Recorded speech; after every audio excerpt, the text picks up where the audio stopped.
चलो बच्चों, let's read the question. Identify state functions, path function and path independent parameters. यहाँ पर आपको कुछ वैल्यूज दी हैं in the form of symbols like pressure, volume, temperature, enthalpy. U means internal energy, S means entropy, G means gives free energy. Delta जहां लग गया वहां पर आप वर्ड लगा देंगे पीछे change, that is gives free energy change, internal energy change. Q means heat, W means work and delta S means entropy change. तो यहाँ से इस क्वेश्चन में हमारा की कंसेप्ट क्या कहता है कि हमको यहाँ पर बात करनी है पाथ फंक्शन के बारे में एंड स्टेट फंक्शन के बारे में, राइट। अब देखो हम क्या करते हैं, पहले इन्हें डिफरेंशिएट करते हुए इनके बारे में जान लेते हैं।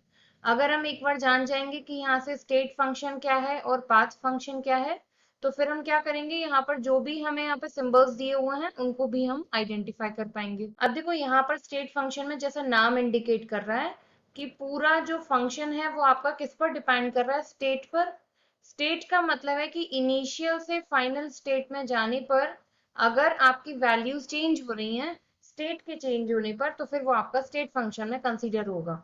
लेकिन अगर यही वैल्यूज स्टेट में चेंज होने पर चेंजेस ना आए, लेकिन पाथ बदलने के साथ ही आपकी वैल्यूज यहाँ से चेंज हो जाएं, तो उन्हें हम कहते हैं पाथ फंक्शन।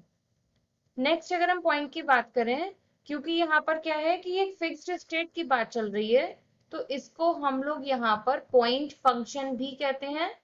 जबकि क्या है कि ये पूरा किस पर डिपेंड कर रहा है, पाथ पर, तो इसको बोला जाता है प्रोग्रेस फंक्शन। के अलावा देखो अगर मैं बात करूं तो यहाँ पर क्योंकि पाथ पर डिपेंड किया है, तो जरा सा भी अगर पाथ चेंज हुआ तो वैल्यूज चेंज होंगी।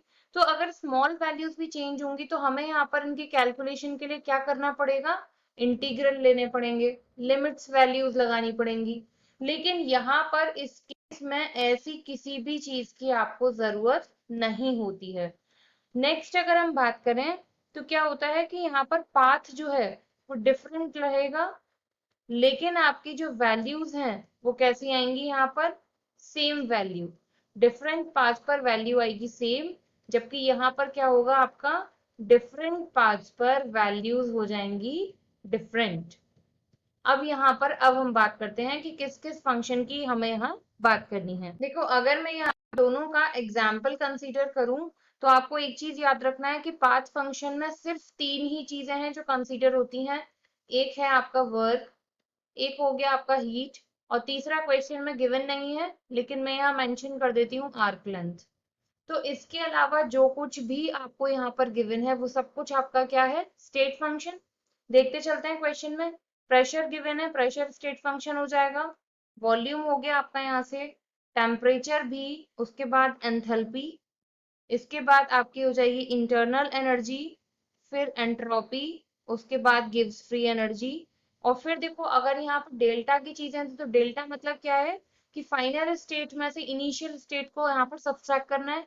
तो आपने किसकी बात करी है, स्टेट की, तो फिर आपके यहाँ पर ये भी क्या हो जाएंगे, state functions, delta G, delta U and delta S. I hope you understood well, thank you.